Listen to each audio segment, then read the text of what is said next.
Salut à tous, salut Christophe. Salut Mathieu. Et bienvenue dans ce nouvel épisode de Culte en Kit. Et c'est parti pour votre actu des sorties.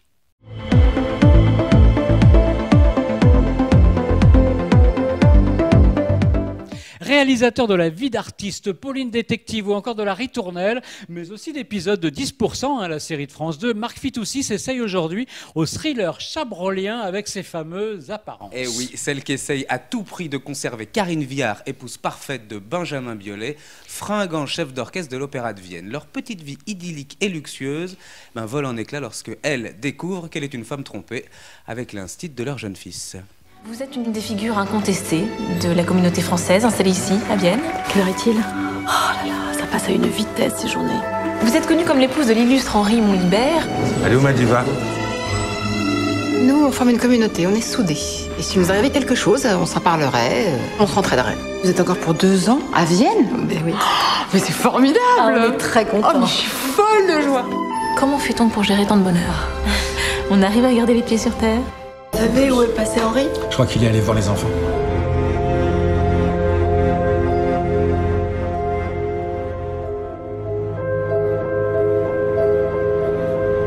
T'es encore debout, toi? Bah oui, comme tu vois. Chérie, c'est pas la première fois que je suis accaparé par le train. Ah, c'est sûr. Jalousie, coups bas, insinuations, chantage se multiplient dans une atmosphère anxiogène. Un thriller haletant où Karine Viard démontre une nouvelle fois son incroyable talent. Et ça sort en DVD. On fait des trucs chacun de notre côté. Je suis là, je suis tout près de toi. T'es sûr qu'elle se doute pas d'un truc, ta femme? Tous les parents d'élèves ont reçu un mail de la maîtresse de Malo qui ne nous était pas du tout destiné. Ça veut dire qu'elle entretient une liaison avec un papa de l'école. Je me demande bien qui sera l'heureux élu. Tu sais Malo, jamais on ne se séparera avec ton père. Je chamboule tes plans. Non, non, pas du tout. C'est que ça qui t'intéresse en fait? Le prestige, les apparences. Voici la nouvelle livraison de la bande à Fifi. Ryan est un jeune flic, trouillard et maladroit, la risée du commissariat. Bref, le jour où son médecin lui apprend à tort qu'il n'a plus que 30 jours à vivre, il décide de tout changer. Alors l'éternel craintif se transforme en vraie tête brûlée, qui prend tous les risques pour coincer un caïd de la drogue, une comédie policière de et avec le très sympathique Tarek Boudali, déjanté comme il faut avec la présence chic de José Garcia, de Marianne Chazelle ou encore de Chantal Latsou. T'as dit? T'es qui toi? Ryan, on habite dans la même cité. Mais qu'est-ce qu'il fout ce con? Par contre, tu peux pas rester là parce qu'on est sur une grosse intervention, là ça risque de tirer dans tous les sens. Tu ferais mieux de partir. Vas-y, c'est bon. Allez, vas-y. Il vous reste très peu de temps à vivre. Très peu de temps, c'est-à-dire? 30 jours. Max. Bien. Ça nous fera 35 €, s'il vous plaît.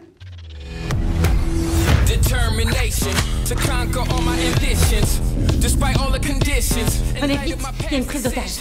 Laissez-moi faire, commissaire. Lève ton arme. Arrête-toi.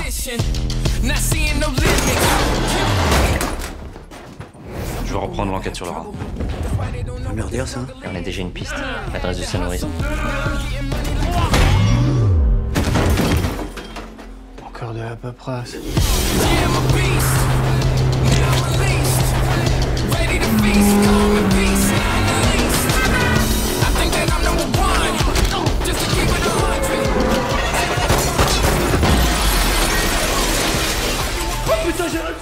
Le concerto pour violon d'Elgar, résolument passionné, nostalgique, est l'un des plus grands concertos du romantisme un peu tardif. C'est une pièce monumentale, dit lui-même l'artiste Renaud Capuçon, tant par sa longueur que par son caractère noble et romantique. Et oui, et le chef Simon Rattle et lui se connaissent d'ailleurs depuis de nombreuses années, mais figurez-vous qu'ils n'avaient jamais collaboré ensemble. Il s'agit ici du premier enregistrement qu'il réalise avec le London Symphony Orchestra.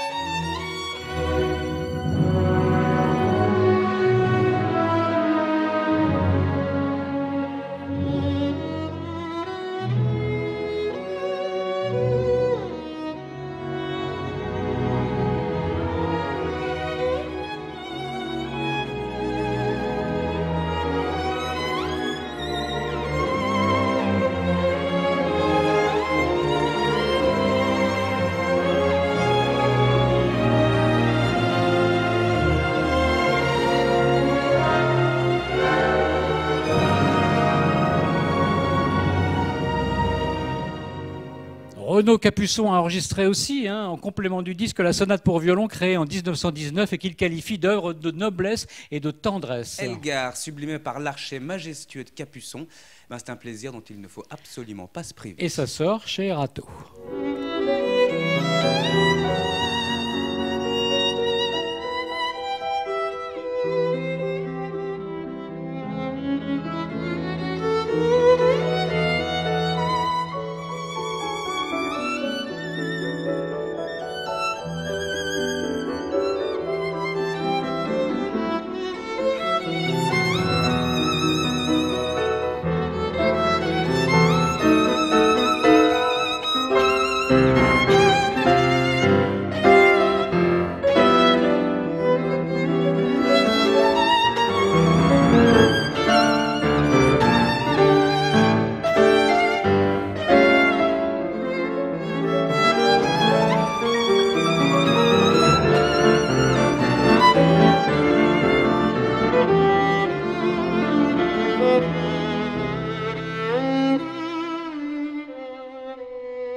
Trois ans après le succès fulgurant de son premier album Cure, Edith Preto, l'un des chanteurs les plus emblématiques de sa génération, est de retour. À tous les bâtards, c'est le titre qui représente le fardeau qu'il a eu l'impression, lui, de porter toute sa vie du fait qu'on les fait se sentir complètement différents des autres. Aujourd'hui, qu'est-ce qu'il fait?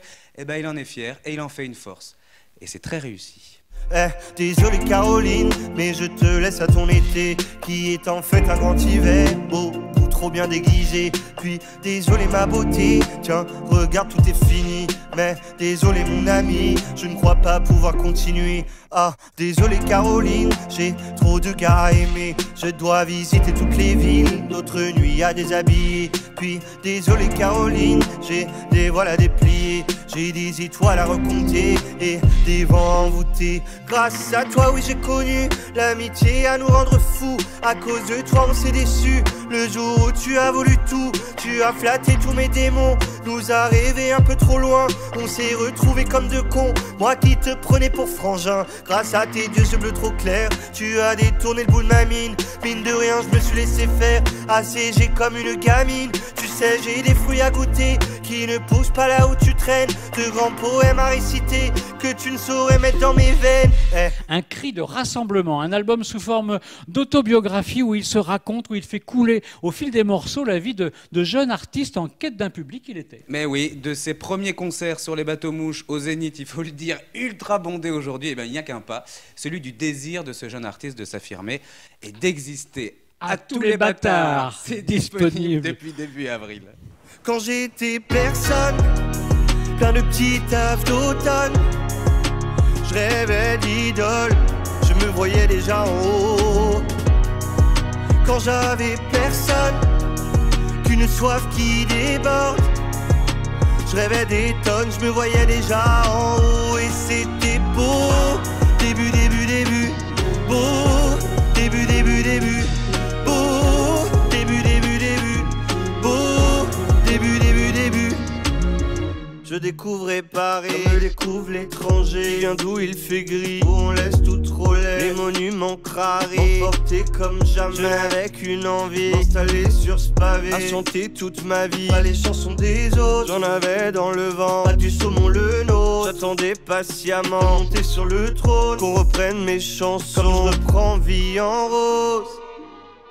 Celui qui tournait des films pour gagner de l'argent et faisait des disques pour en perdre est de retour. Guy Marchand n'a jamais cessé d'être un crooner et nous le prouve en bon héritier des Bing Crosby ou autres Leonard Cohen, dont l'univers a sans doute été source d'inspiration pour ceux nés à Belleville. C'est une sorte d'autoportrait musical, voire un testament en chanson dans lequel il oscille entre la vie et la mort et l'amour. Le tout accompagné par des musiciens hors pair, un doux côté de Zigane Bossa Nova et des arrangements signés par le génial Ludovic Beyer. Regardez. Quand j'étais petit, la rue de Belleville, en haut de la ville, on voyait jusqu'à Romainville. Je voulais savoir ce que les filles, la jupe de mon quartier avaient en dessous le jupe.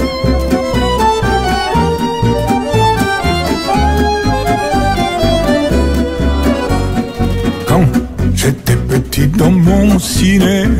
Je rêvais déjà de toutes les stars de cinéma. Je me disais que la vie serait courte sans doute, mais avant ça, en prendre une dans mes bras.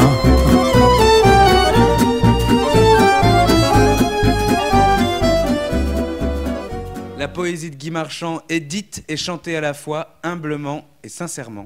Il a souvent défini d'ailleurs sa musique comme celle d'un ascenseur. Hein. Eh bien aujourd'hui, elle s'écoute confortablement installée dans un divan et des souvenirs plein la tête. Trop petit pour avoir Gardner. Trop petit pour la maternelle. Quand j'étais petit sur les fortifs, je faisais au pif un petit cœur avec mon canif. Et le nom d'une petite fille de la ZUP, dont je rêvais que le vent soulève la jupe.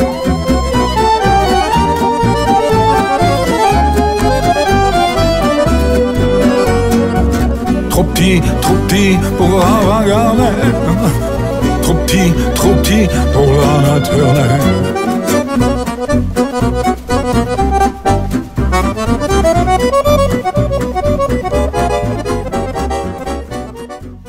Et c'est déjà la fin de Culte en Kit. Non. Mais si. Oh non. Mais si. Oh bon bah alors. Merci de l'avoir suivi. À très vite.